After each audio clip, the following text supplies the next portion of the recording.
Hello everyone, আপোনালোক সকলোকে Doksiri YouTube চেনেললৈ স্বাগতম জনাইছো।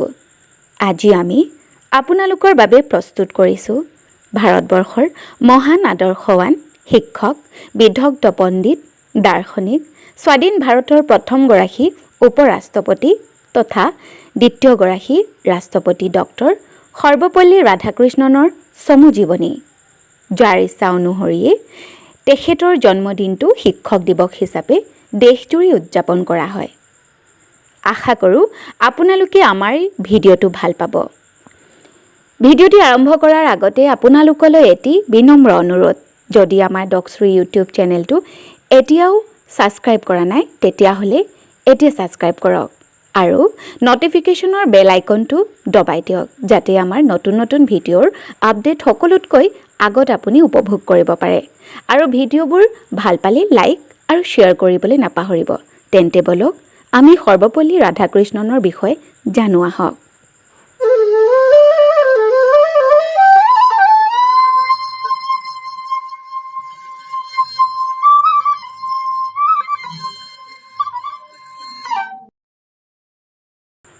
এই ভিডিঅ'টোত আমি আপোনালোকক জনাম ডক্টৰ সৰ্বপল্লী ৰাধাকৃষ্ণনৰ জন্ম, শিক্ষা, শিক্ষক দিৱস, ৰাজনৈতিক কেৰিয়াৰ, বঁটা আৰু সন্মান। ডক্টৰ সৰ্বপল্লী ৰাধাকৃষ্ণন এগৰাকী ভাৰতীয় দাৰ্শনিক, শিক্ষাবিদ আৰু ৰাজনীতিবিদ আছিল।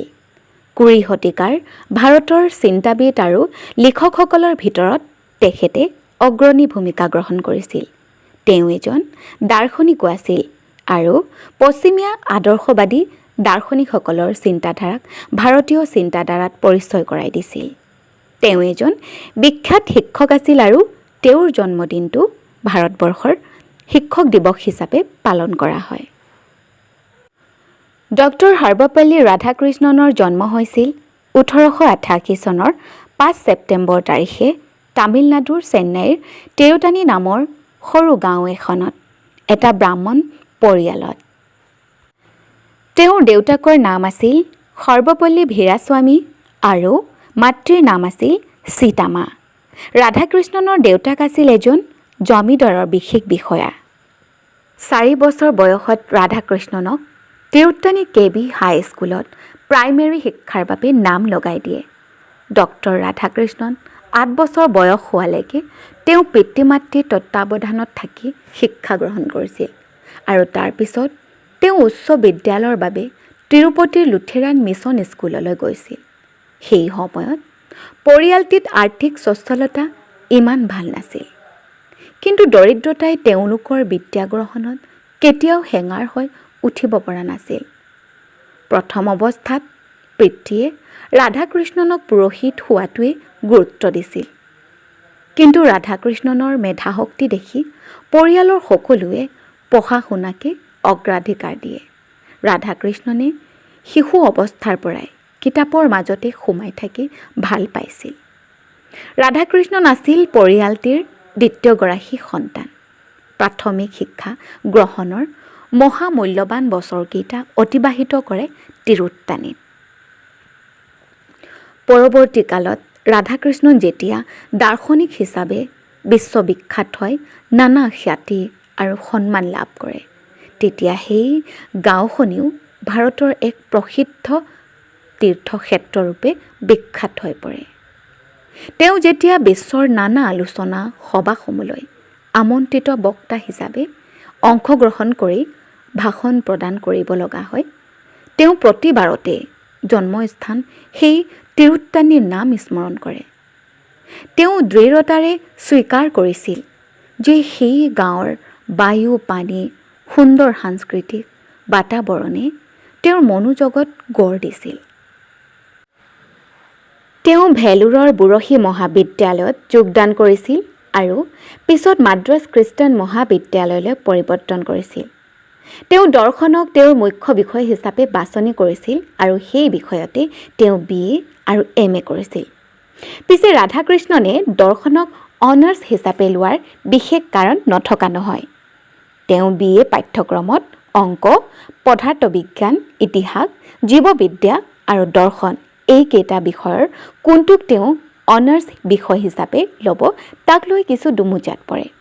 এনে সময়তে সেই কলেজৰ পৰাই দৰ্শনত অনাৰ্ছ সহকাৰে পাছ কৰি ওলোৱা তেওঁৰ এজন সম্বন্ধীয় ককায়েকে ৰাধাকৃষ্ণনক কেইখনমান দৰ্শনৰ কিতাপ পঢ়িবলৈ দিয়ে। এই কিতাপকেইখনে তেওঁৰ ওপৰত যি প্ৰভাৱ পেলায় তাৰ পৰিণতিত তেওঁ দৰ্শনতে অনাৰ্ছ লোৱাৰ সিদ্ধান্ত লয়। ইয়াৰ লগতে তেওঁ সংস্কৃত আৰু হিন্দী ভাষাও পঢ়িবলৈ লয়।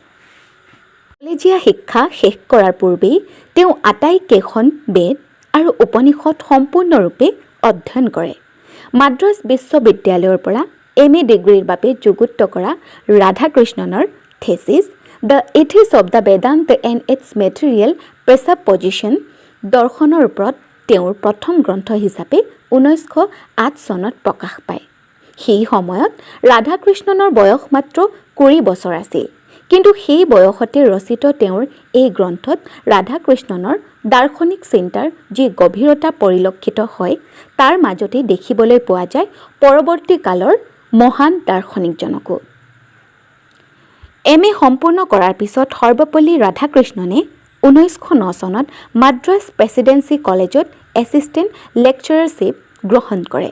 মহাবিদ্যালয়ত তেওঁ হিন্দী দৰ্শনৰ কালজয়ী যেনে উপনিষদ, ভগৱদ গীতা, ব্ৰহ্মসূত্ৰ আৰু শংকৰ, ৰামানুজা আৰু মাধৱ ভাষ্য আয়ত্ত কৰিছিল। তেওঁ নিজকে বৌদ্ধ আৰু জৈন দৰ্শন আৰু প্লোটিনাছ, কাণ্ট, ব্ৰেডলি আৰু বাৰ্গছনৰ দৰে পাশ্চাত্য চিন্তাবিদসকলৰ দৰ্শনৰ সৈতেও পৰিচিত কৰিছিল। 1917 চনত মহীশূৰ বিশ্ববিদ্যালয়ৰ দ্বাৰা সৰ্বপল্লী ৰাধাকৃষ্ণনক দৰ্শনৰ অধ্যাপক হিচাপে নিৰ্বাচিত কৰা হয়। 1921 চনত ৰাধাকৃষ্ণনক কলিকতা বিশ্ববিদ্যালয়ৰ দৰ্শনৰ অধ্যাপক হিচাপে মনোনীত কৰা হয়। 1923 চনত ডক্টৰ ৰাধাকৃষ্ণনৰ ভাৰতীয় দৰ্শন নামৰ কিতাপখন প্ৰকাশিত হয়।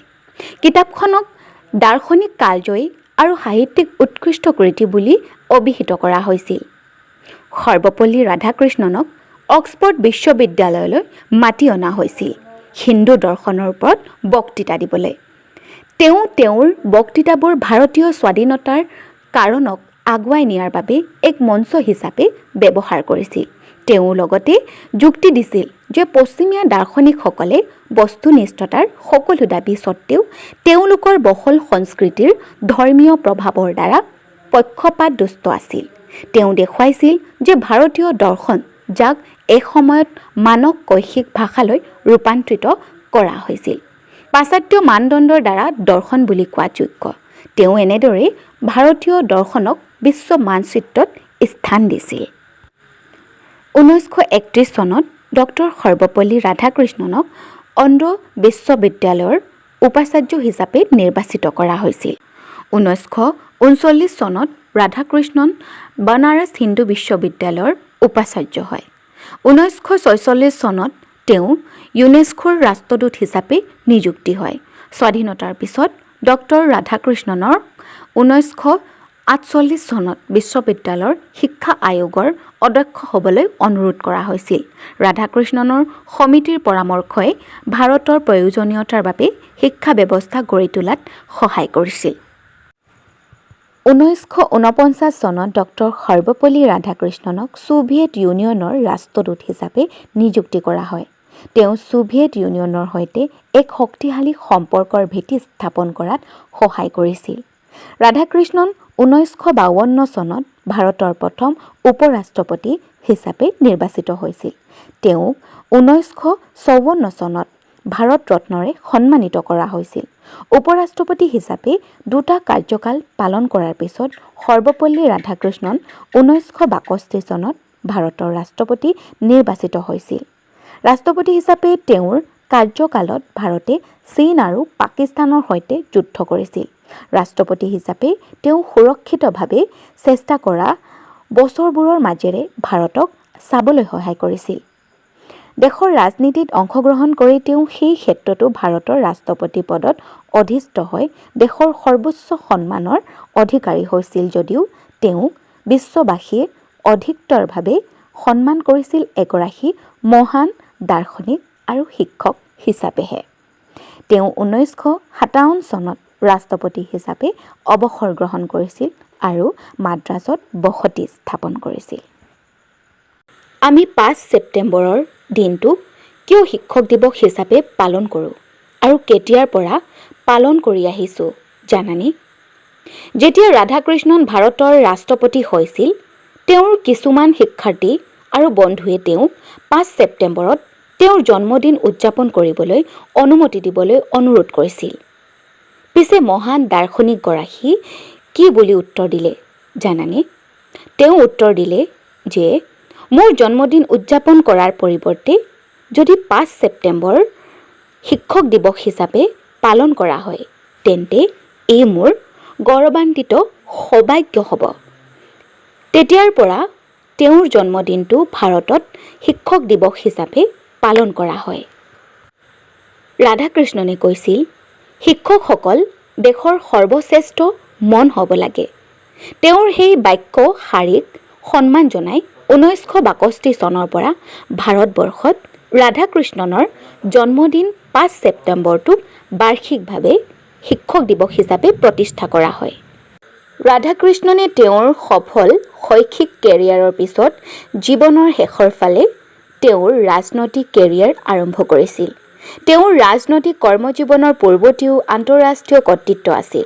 তেওঁ 1928 চনত অন্ধ্ৰ মহাসভাত অংশগ্ৰহণ কৰা সেই মহান ব্যক্তিসকলৰ মাজৰ এজন আছিল, য'ত তেওঁ মাদ্ৰাজ প্ৰেছিডেন্সিৰ চেট জিলা বিভাগক ৰয়েল সীমা হিচাপে পুনৰ নামাকৰণ কৰাৰ ধাৰণাটো কঢ়িয়াই লৈছিল। 1931 চনত তেওঁ কৌশলগত সহযোগিতাৰ বাবে লীগ অফ নেশ্যন কমিটিলৈ মনোনীত হয়, য'ত পশ্চিমীয়া দৃষ্টিত তেওঁ ভাৰতীয় ধাৰণাসমূহৰ ওপৰত স্বীকৃত হিন্দু কৰ্তৃত্ব আৰু সমসাময়িক সমাজত প্ৰাচ্যৰ প্ৰতিষ্ঠাসমূহৰ ভূমিকাৰ এক প্ৰেৰণাদায়ক দুভাষী আছিল। 1947 চনত যেতিয়া ভাৰত স্বাধীন হৈছিল, ৰাধাকৃষ্ণনে ইউনেস্কোত ভাৰতক প্ৰতিনিধিত্ব কৰিছিল আৰু পিছলৈ 1949 চনৰ পৰা 1952 চনলৈ ছোভিয়েট ইউনিয়নত ভাৰতৰ ৰাষ্ট্ৰদূত আছিল। তেওঁ ভাৰতৰ সংবিধান সভালৈও নিৰ্বাচিত হৈছিল। ৰাধাকৃষ্ণন 1952 চনত ভাৰতৰ প্ৰথম উপৰাষ্ট্ৰপতি হিচাপে নিৰ্বাচিত হয় আৰু ভাৰতৰ দ্বিতীয় ৰাষ্ট্ৰপতি হিচাপে নিৰ্বাচিত হয় 1962 চনৰ পৰা 1967 চনলৈ। ৰাধাকৃষ্ণনৰ কংগ্ৰেছ দলত কোনো পৃষ্ঠভূমি নাছিল বা তেওঁ ব্ৰিটিছ নিয়মৰ বিৰুদ্ধে সংগ্ৰামত সক্ৰিয় নাছিল। তেওঁ ছাদ থকা ৰাজনীতিবিদ আছিল। তেওঁৰ অনুপ্ৰেৰণা তেওঁৰ হিন্দু সংস্কৃতিৰ গৌৰৱ আৰু অজ্ঞাত পাশ্চাত্য সমালোচনাৰ বিৰুদ্ধে হিন্দু ধৰ্মৰ প্ৰতিৰক্ষাত আছিল। বুৰঞ্জীবিদ ডনাল্ড মেকেঞ্জি ব্ৰাউনে কৈছিল, তেওঁ সদায় অজ্ঞাত পশ্চিমীয়া সমালোচনাৰ বিৰুদ্ধে হিন্দু সংস্কৃতিক ৰক্ষা কৰিছিল আৰু তেওঁলোকৰ নিজৰ বৌদ্ধিক পৰম্পৰাত ভাৰতীয়সকলৰ গৌৰৱৰ প্ৰতীক আছিল।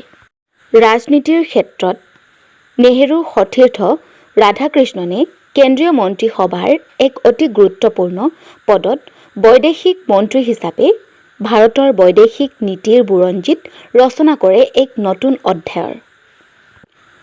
এগৰাকী কেন্দ্ৰীয় মন্ত্ৰীৰ পদমৰ্যাদা আৰু সম্পূৰ্ণ ক্ষমতাৰে ভাৰতৰ ৰাষ্ট্ৰদূত হিচাপে 1949 চনৰ পৰা 1952 চনলৈ ছোভিয়েট ৰাছিয়াত থকা সময়ছোৱাত কাশ্মীৰ সমস্যাক লৈ পাক ভাৰত মতানৈক্যৰ বিষয়ত ৰাষ্ট্ৰসংঘৰ নিৰাপত্তা পৰিষদৰ ওচৰত সপক্ষে ছোভিয়েট সমৰ্থন আদায় কৰি তেওঁ ৰাজনৈতিক বিচক্ষণতা দেখুৱাইছিল।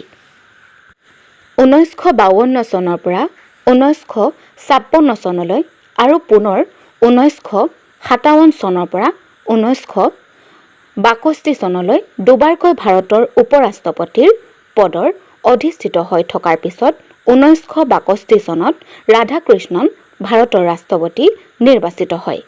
সেই সময়তেই বিশ্বই তেওঁক দাৰ্শনিক আখ্যা দিয়ে।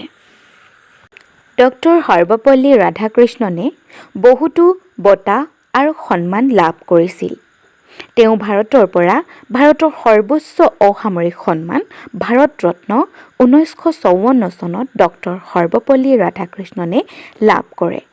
ব্ৰিটিছ ভাৰতৰ পৰা ডক্টৰ সৰ্বপল্লী ৰাধাকৃষ্ণনে নাইট বেচেলৰ 1931 চনত লাভ কৰে। বিদেশৰ পৰাও তেওঁ বঁটা লাভ কৰিছিল। জাৰ্মানীৰ পৰা বিজ্ঞান আৰু কলাৰ বাবে পুৰলে মেৰাইট বঁটা 1954 চনত লাভ কৰে। মেক্সিকোৰ পৰা চেজ first class of the order of the Aztec eagle 1954 চনত লাভ কৰে। ইউনাইটেড কিংডমৰ পৰা অৰ্ডাৰ অফ মেৰিটৰ সন্মানীয় সদস্য 1963 চনত লাভ কৰে। এইজনা মহান দাৰ্শনিক, বিদগ্ধ পণ্ডিত, মহান আদৰ্শৱান শিক্ষকৰ মৃত্যু হয় 1975 চনৰ 17 এপ্ৰিলত। ভিডিঅ'টো কেনেকুৱা পালে কমেণ্ট কৰিবলৈ নাপাহৰিব। আজিলৈ ইমানেই, ধন্যবাদ।